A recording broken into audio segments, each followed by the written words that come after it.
guys! Welcome back to our channel! Ito si baby, nagngangat-ngat. Alam niyo ba yung mga pagbabago kay baby ay bilang niyo ba binakunahan si baby ngayon? And pang limang bakuna na niya. Noong January, 2. Sabay. Kasi pinanganak siya November. Sabi nila muna pwedeng bakunahan pagkapanganak. So, January namin siya pinabakunahan. 2 yun, sabay. Ngayon, Tapos, February, wala. Wala sila ng February kasi kumbaga para mag-escape daw ng isang, mag-escape daw ng isang buwan. And, March, yun nga, ngayong buwan, dapat, parang nakaraan ko pa ito dapat siya babakunahan, pero sabi hindi daw muna kasi ewan ko kung ano nangyari. 4 months na siya ngayon, ngayong buwan na to, nung 11. Ano na ngayon? 16 na ngayon, nung 11. Tapos, ngayon ang bakuna sa kanya 3. Sunod-sunod. And iyak siya, pero konti lang yung iyak niya. Pag-uwi niya, tawa pa din siya ng tawa. Tapos,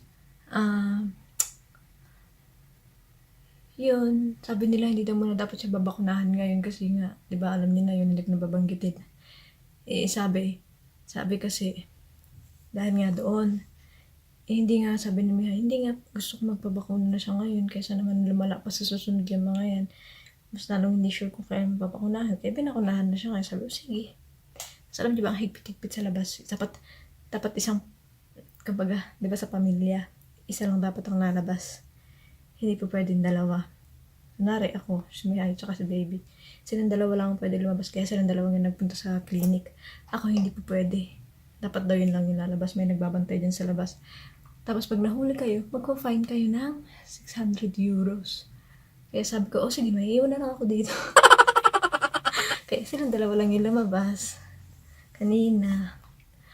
Tingnan nyo, yun nga, yun yung baby, mahilig na siya magngat-ngat. Ngayon yung mga, parang nakapapansin ko na mga, ni baby, mga improvement niya. Ayan, nagngangat-ngat na siya ng sobra.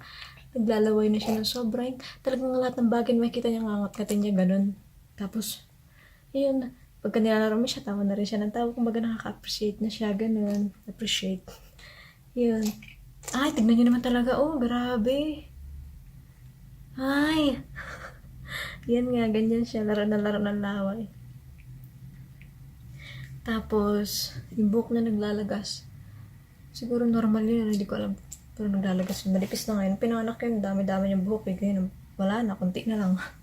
Nagkalagas-lagas na. Tapos, yan, nadadamitan ko na siya ng ngayon kasi laki-laki na ng baby ko. Hindi rin pala di ba pag sinabing bakuna lang talaga doon sa clinic na pinuntahan nila. Hindi ka pa pwede nang magpapacheck up ka. Bakuna lang talaga. Parang mahigpit sila nga dahil nga doon sa Tapos yun, kaya, hindi ko rin alam kung ilang kilo na to. Hindi ko alam kung ano sukat na nito kasi nga, dapat papacheck up din siya ngayon dahil naka-schedule, naka-appointment, pero hindi. Talagang bakuna lang.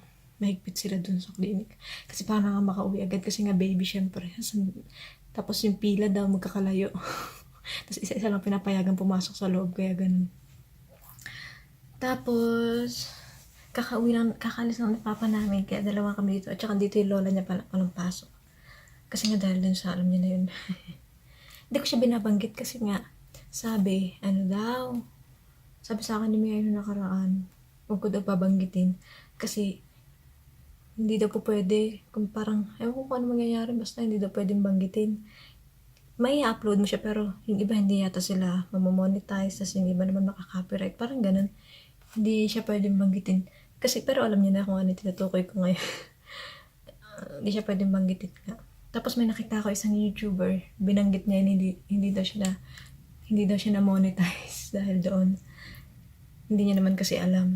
Kaya yun, hindi ko nababanggitin, pero alam niya na yun. Sana gumaling yung mga tao. Nag-aalala ako kay papa namin kasi mapasok pa rin siya sa trabaho. Hindi pa rin sila nagpapa-shutdown pang samantala. Sana nga may shutdown na sila. I mean, kahit ngayon na 1 buwan ganun. Pag shutdown na sila, 2 buwan yata. Yun, sana maging okay na. Tapos yung batang laro ng laway, ganyan niya. Tapos ipapunas niya sa'yo yung laway niya.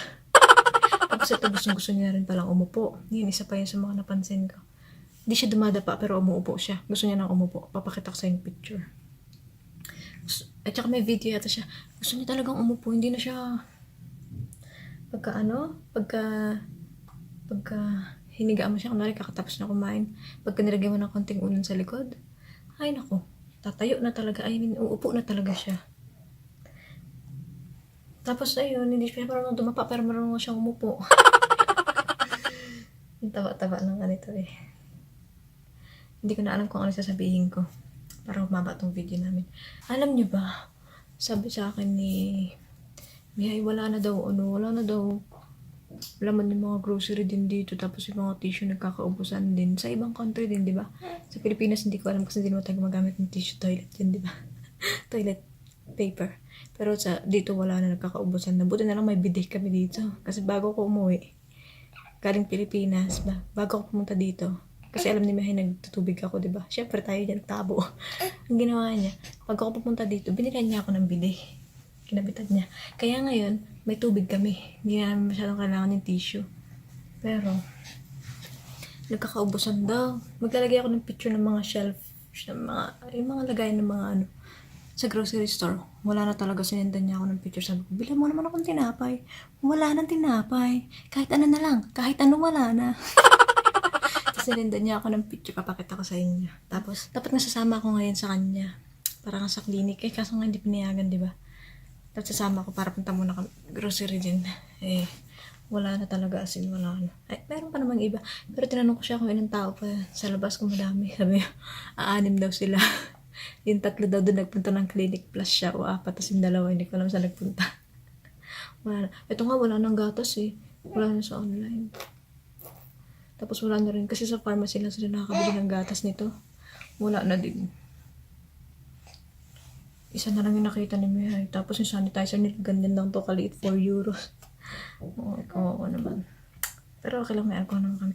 Teka, punasan ko muna kami niya. Tignan nyo.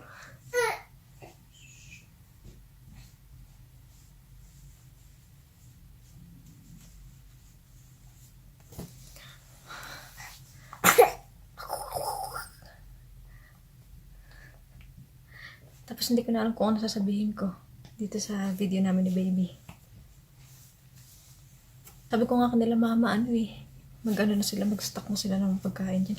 Ay, oo nga pala, speaking of mama, naalala ko, may shoutout ako si ano pa pangalan, Joy, yung yung nag-subscribe sa akin na hindi naman vlogger, sabi niya, subscribe din daw sa kanya. Basta kilala mo na kung sino ka.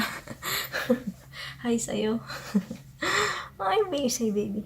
Hi, baby. Ay, say hi, baby. Hi. Yun nga, sabi ko nga kay mama, bumili siya ng stock. Tapos, mag-ipon na sila ng tubig. Kasi syempre, oo daw, meron na daw sila. Buti naman. Sana talaga umayos na. First time lang natin ma-experience yung ganito. Naantok na tong bata.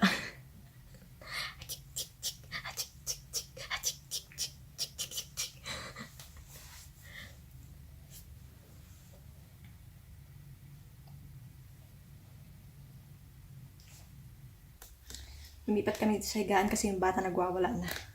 Naantok na yan eh. Oo nga pala, magagawa ko ng story tungkol sa tungkol sa panganganak ko dito, tapos pagbubuntis ko, ganun. Nakatingin siya sa akin.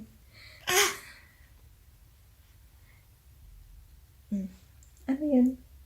Ang dumi-dumi mo na. Tignan mo yung hitsura mo. Ang dumi-dumi mo na. Tawa ka pa dyan. Siguro yun lang naman yung kakwento namin ni Baby ngayon. Tungkol sa Baby. Meron siyang picture nung 11. 16 na nga kasi ngayon, di ba? Tapos ngayon lang ako ng kanyang 4 months something in video. Kasi nga, wala naman kami gagawin nung araw na yun. Ngayon ko na lang napag-isipan na gumawa ng video kasi ngayon siya may bakuna para kwento ko na din sa inyo kahit pa paano. Tapos, yun, hindi ko naman alam na magkakaroon tayo ng ganitong problema. Kaya, akala ko makakasama ako, ganun. Tapos, mabibidyoan ko kahit pa paano, pero hindi naman pala. Diba, baby? Tapos, yun. Meron siyang picture nung 11, nung niya talaga, nung kanyang 4 months. Pero, sasama ko na lang dito. Sasama ko na lang. Tawa siya ng tawa. Ang cute-cute niya. O, tingnan niyo. Sasama ko na lang siya dito. Ilalagay ko na lang yung picture niya. So, ito, ang video to ay para sa 4 months ni baby. Kasi di ba meron siyang 3 months. Hindi naman kami naghahanda talaga kada buwan. Nagano lang kami. Yan lang. Pinicturean ko lang siya. Tapos yan, tingnan niyo naman, oh, tinitignan niya na ako talaga ng ganyan. Ngayon lang. Pero nung baby yan, di ba, syempre quiet lang talaga siya. Pag pinapalitan ko siya ng diaper, quiet lang talaga siya. Alam niyo, sumusunod lang talaga siya. Pero ngayon, grabe talaga yung kulit niya. Tataas niya yung put niya, gano'n, tataas niya ng gano'n, yung balakang niya. Tapos yung diaper, natatanggal, nahihila mo ng gano'n. Makulit na nga yan eh. Tapos tili na siya ng tili, gano'n. Tapos yun, pag dinadamitan mo siya, nangungulit na rin siya. Diba? Diba? Yan nga, tapos kanina ko pa sinasabi, mahiling na nga siya magnat-ngat ng kahit anong bagay. Talaga, bigyan mo ng kahit anong bagay, ngat-ngatin niya talaga yan. Grabe talaga yung batang yan. Grabe talaga yung batang yan. Ngat-ngat ng ngat-ngat. Pero tignan niyo naman, nakakalaro ko na siya. Ang cute-cute na niya, diba? Diba? Diba? Diba? Alam niyo ba yung mga damit na sinusuot nito pang 6 months na? Alam ko ba dito sa batang to? Kitang bata. Titignan niya ako. Hindi ko pa rin alam kung sino talaga yung kamukha nitong batang to. Ako ba talaga o yung papa niya? Sabi kasi nung lola niya, kamukha daw siya ni Juday, yung kapatid ko. Pero feeling ko naman kamukha siya ni Mihay. Sabi ko, parang magiging kamukha ni Juday. Hindi mas Juday yung nanay nito. Diba? Diba? Diba? Tingnan nyo.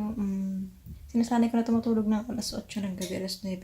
Pero pinapahirapan pa rin talaga ako. 10 pa rin tutulog. 11 pa rin tutulog.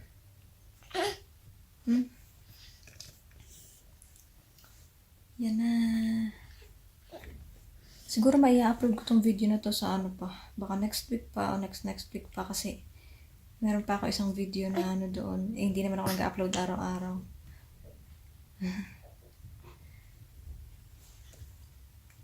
Baka 5 months na siya bago ako ito may upload.